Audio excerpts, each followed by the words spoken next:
कोणत्याही विपत्तीत धर्म आणि अध्यात्म सोडू नका।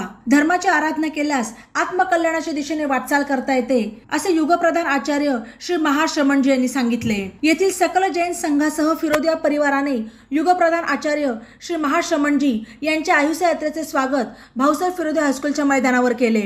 स्वागत सोहळ्यात जिजाऊ ग्रुप, नगरमधील सकल जैन संघ, अहमदनगर एज्युकेशन सोसायटीचे पदाधिकारी आणि संभाजीनगर येथील 13 पंथ युवक परिषदेचे कार्यकर्ते सहभागी झाले।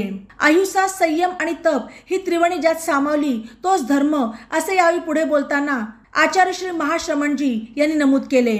अलीकडच्या काळात विद्यार्थी सोशल मीडिया, मोबाईल आणि फेसबुक यामध्ये गुरफटत चालले आहेत। सोशल मीडिया, मोबाईलचा वापर आवश्यक थोडा जरूर करावा, पण नशा केल्यासारखे त्यात गुंतून पडू नये, असे आवाहनही यावेळी त्यांनी पुढे बोलताना केले। या प्रसंगी सर्वश्री अशोक मुथा, गौरव फिरोदिया, प्रकाश गांधी, सीए अजय मुथा, ॲडव्होकेट गौरव मिरीकर, आशाताई फिरोदिया, सुनंदाताई भालेराव यांच्यासह अहमदनगर एज्युकेशन सोसायटीचे पदाधिकारी, विश्वस्त, शिक्षक, विद्यार्थी आणि श्रावक श्राविका उपस्थित होते। दुपारच्या सत्रात विद्यार्थी आणि पालक, युवती आणि महिला यांना मार्गदर्शन करण्यात आले। चरण स्पर्शचा सोहळा भाविकांना अधिक भावला।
बातम्यांसाठी ई नवा मराठा यूट्यूब चॅनलला सबस्क्राईब करा आणि बेल आयकॉनवर प्रेस करा।